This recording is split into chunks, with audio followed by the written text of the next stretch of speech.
Tema importantissimo, tema che ci tocca a tutti sempre di più, perché comunque abbiamo oggi più che mai capito che avere consapevolezza di dove sta andando la qualità del nostro territorio nel suo insieme e la sua, chiamiamola così, cartella clinica, no? È importante.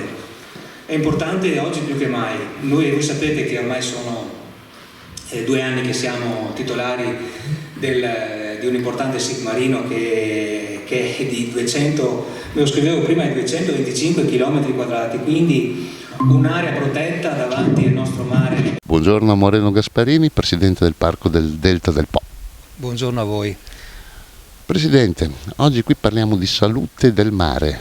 Come sta di salute il nostro mare? Visto che la stagione sta per iniziare, la gente comincia a mettere i piedi a mollo.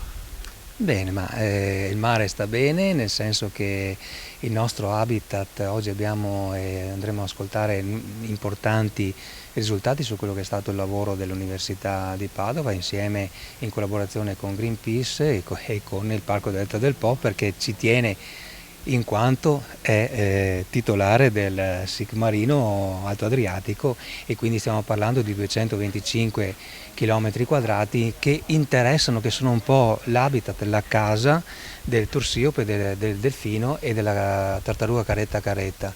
Io credo che salvaguardare l'habitat del nostro mare qui davanti sia assolutamente una cosa importante, ma a tutti i livelli, non solo quelli deputati a fare salvaguardia e biodiversità dell'ambiente, ma soprattutto quelli della ricerca e della, come posso dire, della conoscenza, perché se qui abbiamo i delfini e la tartaruga caretta caretta, vuol dire che oggi possiamo implementare quello che è l'aspetto turistico sotto il punto di vista e un taglio ambientale. Il SIC marino aveva avuto un po' di polemiche al suo tempo, quando venne istituito, i pescatori non erano molto convinti. Sembra che le cose si siano calmate. Si sono calmate, ma non perché così, si sono calmate perché c'è stato un rapporto con il mondo della pesca professionale, soprattutto sul fatto della collaborazione. La Regione Veneto, l'Ente Parco e l'Università hanno creato le condizioni per poter essere collaboratori e lavorare insieme per quello che è questa salvaguardia. I pescatori oggi sanno, la pesca professionale oggi sa che non ha come posso dire, un diniego, un vincolo o una restrizione su quello che è il lavoro, ha solo insieme alle istituzioni un controllo di questa grande area che si chiama SIC marino.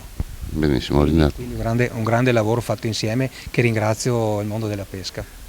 In attesa di andare a fare il bagno vediamo un po' com'è proprio la qualità delle acque. Grazie Sindaco e Presidente. Grazie a voi dell'opportunità. Oggi è un'occasione molto importante per capire come sta il nostro mare Adriatico. Grazie all'impegno del Parco, di Greenpeace e dell'Università di Padova abbiamo la possibilità di monitorare lo stato delle acque e abbiamo anche la possibilità, partendo dallo status attuale, di fare tutte le azioni utili e necessarie per mantenere l'acqua del nostro mare sempre in ottima salute, come si può dire. È in ottima salute? È in ottima salute, però si potrebbe fare qualcosa di meglio. Per esempio?